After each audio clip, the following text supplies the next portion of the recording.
like we said, it wasn't quite the perfect afternoon. There were two fresh injury concerns for Mikel Arteta. Firstly, we'll talk about Bukayo Saka because it's been reported that he's out for up to 4 weeks with his hamstring issue.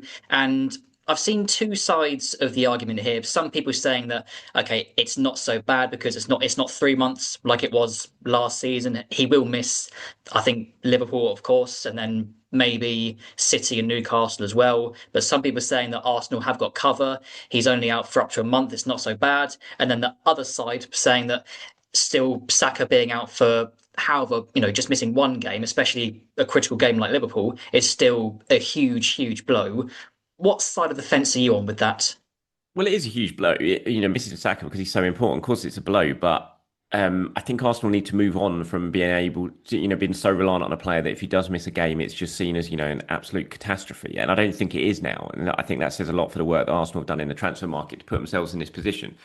There is real relief around Arsenal over the injury, and certainly around Saka as well. Those close to Saka, when it first happened, there was a sort of genuine fear that it could be quite a long layoff. I think this is best case scenario in terms of certainly the initial scans. And it must be noted as well, certainly from the understanding I have of this situation, is they are still kind of assessing it. The initial sort of prognosis after looking at the scan results are it's not too bad. And, 3 or 4 week layoff is the kind of time frame that they're looking at.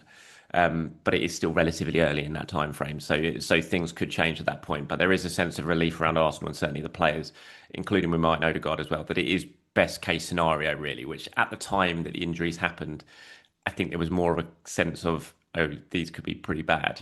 There could be a real sort of broken collarbone for Martin Odegaard, for example, and stuff like that. So I think Arsenal are looking at it as good news, and I know the players are definitely looking at it as good news. We've got the international break in the middle of it as well, which kind of helps because it's one weekend without any fixtures as well. And if Saka does come back in 3 weeks, then it's not terrible. But like you said, I think the position that Arsenal put themselves in, he could.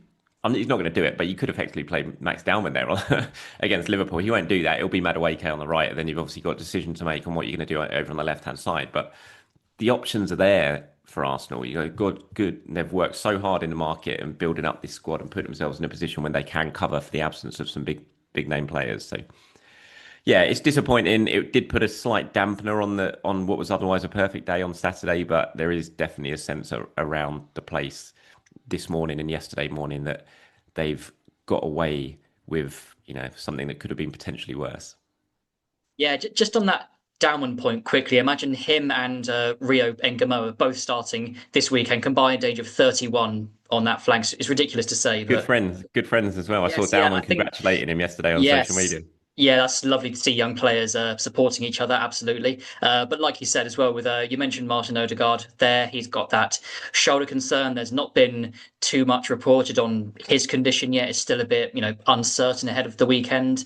But Arsenal do now have Ethan Nwaneri, whose future lies in that central position.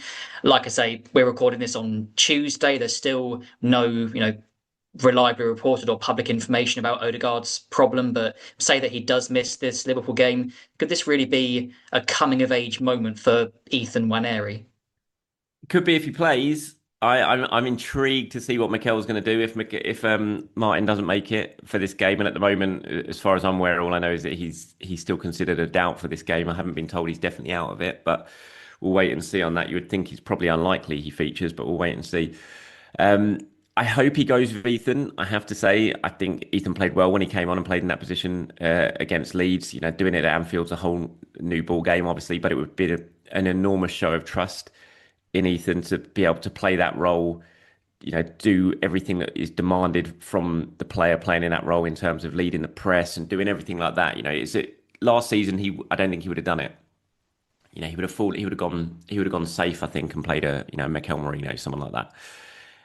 I wouldn't be shocked if he does that again this weekend. I hope he doesn't, but there are other options available to him. You can also play Eze, of course, in midfield. Now he's going to be available. He's fully fit and raring to go. You don't have to bring him up to speed or anything like that. So you could easily just shift Declan Rice over to the right side and play Eze maybe as the left eight and have Martinelli or Trossard over on the left. So there's plenty of options for him to go with. It would be a big show of faith for Ethan, I think, and it would be a sign that Mikel's trust levels in him have gone up an awful lot in a relatively short space of time if he does trust him with that position at Anfield. Certainly so, yes, and they're not. So Saka and Odegaard are not the only injuries. There was the Kai Havertz blow just hours before the Eze news broke. Again, still no real indication as to how serious that issue is. But right now, so Havertz is, as far as we know, he's out. Gabriel Jesus has taken big steps in his recovery. He's now working outside with the ball again, but still quite a way away from team training. So right now it is only Victor Gyökeres as the sort of recognised striker. And I looked at his injury record earlier today. It's impeccable, pretty much. He's had barely any time out at Sporting or internationally, but you never know with Arsenal, do you? So right now, with Havertz likely out, Jesus out, does the lack of centre forward cover concern you a little bit? Yeah, it does a little bit. Like you said, this is Arsenal. You can be the least injury prone player in the world, then you can turn up at Arsenal within a week and you're injured. So it does concern me. I can't imagine they're going to do something to fix it in the market. I wouldn't say for certain, but I can't. I'd be surprised, if they do any other business between now and the end of the window. I'm not sure it'll be cover. I think they've, signing as a gives them options of playing Trossard or Martinelli up front if you need to. You've obviously got Mikel Merino, who did a very good job there last season. So it does concern me a little bit, but I don't see Arsenal doing anything to fix it. I think the hope is that Kai Havertz won't be out for too long.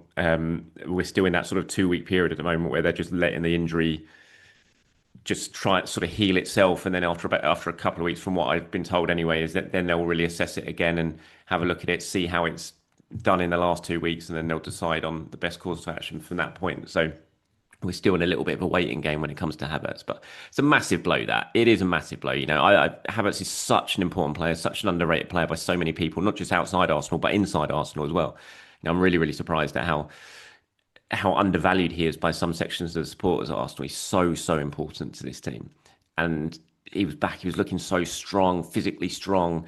Missed such a large chunk of last season. He would have had a point to prove. He'd have been absolutely chomping at the bit to come back and support Gyökeres and compete with Gyökeres as well. So to lose him was a real hammer blow, I think. And yeah, it significantly weakens Arsenal's options, no doubt about it.